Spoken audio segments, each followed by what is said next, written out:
Tourism മേഖലയിലെ കഥകളി ടൂറിസ്റ്റുകൾക്ക് കേരളത്തിൽ വരുന്നത് പ്രധാനമായിട്ടും കഥകളിയെ ഉദ്ദേശിച്ചാണ്. പല സ്ഥലങ്ങളിലും അത് ഞങ്ങൾ തന്നെ പല ക്ഷേത്രങ്ങളിലും അല്ലെങ്കിൽ അവർക്ക് വേണ്ടിയിട്ട് കഥകളി നല്ല രീതിക്ക് നടത്തുന്നുണ്ട്. പക്ഷേ അപൂർവം ചില സ്ഥലങ്ങളിൽ ഇപ്പോൾ കഥകളി അതിൻ്റേതായിട്ടുള്ള രീതിയിൽ അല്ലാതെ വെറും സാമ്പത്തിക ലാഭം മാത്രം നോക്കി ചെയ്യുന്ന ആൾക്കാരുണ്ട്. പക്ഷേ അതിനോട് എനിക്ക് യോജിപ്പില്ല. കഥകളി എന്ന് പറയുമ്പോഴത്തേക്ക് പ്രത്യേകിച്ചും വിദേശികൾ വരുന്നത് അത് നല്ലതുപോലെ ആധികാരികമായിട്ട് പഠിച്ചിട്ടായിരിക്കും.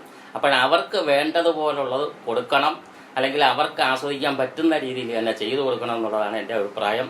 ഒരിക്കലും കഥകളി സാമ്പത്തിക ലാഭം മാത്രം നോക്കി ചെയ്യരുതെന്നുള്ള അഭിപ്രായമാണ് എനിക്കുള്ളത്. കഥകളിയെക്കുറിച്ചൊന്ന് പറയുമ്പോഴത്തേക്ക് ഇപ്പം ധാരാളം കുട്ടികൾ പഠിക്കാൻ തയ്യാറാവുന്നുണ്ട്. പക്ഷേ പ്രധാനമായിട്ടും അവർ ഒരു സമയം അത് അവരെ കുറ്റം പറഞ്ഞിട്ട് കാര്യമില്ല. കാരണം ഇന്നത്തെ ഈ സമൂഹത്തിൽ അല്ലെങ്കിൽ ഇന്നത്തെ രീതി വെച്ചിട്ട് ഈ കഥകളി കൊണ്ട് മാത്രം ജീവിക്കാൻ പറ്റില്ല.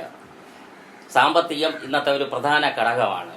അങ്ങനെ വരുമ്പോൾ കഥകളി മാത്രം കൊണ്ട്, കാരണം കഥകളിയിൽ ഒരു അംഗീകാരം കിട്ടണമെങ്കിൽ തന്നെയും കഥകളി പഠിച്ചു കഴിഞ്ഞതിന് ശേഷം ഒരു 10-40 വയസ്സെങ്കിലും ആയെങ്കിലേ പൊതുജനത്തിൽ ഒരു അഭിപ്രായം ഉണ്ടാവും. അതുവരെ ക്ഷമിച്ച് നിൽക്കാനും അല്ലെങ്കിൽ സഹിച്ച് നിൽക്കാനുമുള്ള ഇത് ഇന്നത്തെ യുവ അല്ലെങ്കിൽ ചെറുപ്പക്കാർക്കില്ല. പിന്നെ കുട്ടികൾ ധാരാളം പഠിക്കാൻ വരുന്നുണ്ട്. അതൊരു ഈ സ്കൂൾ വിദ്യാഭ്യാസത്തോടൊപ്പം തന്നെയാണ് അത് പഠിക്കുന്നത്. ഒരു സമയമാകുമ്പോൾ അത് നിർത്തിപ്പോകുന്ന ഒരു പ്രവണതയാണ് കണ്ടുവരുന്നത്. സ്ഥാപനങ്ങളിലും ഇപ്പോൾ ഞാൻ പഠിച്ചിരിക്കുന്ന അതേ ഒരു ചിട്ടവട്ടത്തോടു കൂടി ഇപ്പോഴുള്ള അഭ്യാസമൊന്നും ഇല്ല. ഒന്നാമത് ഇപ്പം സ്കൂളിലൊക്കെ ഉള്ളതുപോലെ തന്നെ മറ്റേ കൂടുതൽ ശിക്ഷ അല്ലെങ്കിൽ ശിക്ഷിച്ച് അല്ലെങ്കിൽ ഒരു ശിക്ഷ കൊടുത്ത് പഠിപ്പിക്കുന്ന ഇത് ഇപ്പോഴും ഇല്ല. സ്കൂളിലെ പോലെ തന്നെ വടിയെടുക്കാതെയും കണ്ണുരുട്ടാതെയും അഭ്യസിപ്പിക്കുക എന്ന് പറയുന്നത് കഥകളിയിലും വന്നിട്ടുണ്ട്. അതിൻ്റെ പോരായ്മകളും ഉണ്ട്.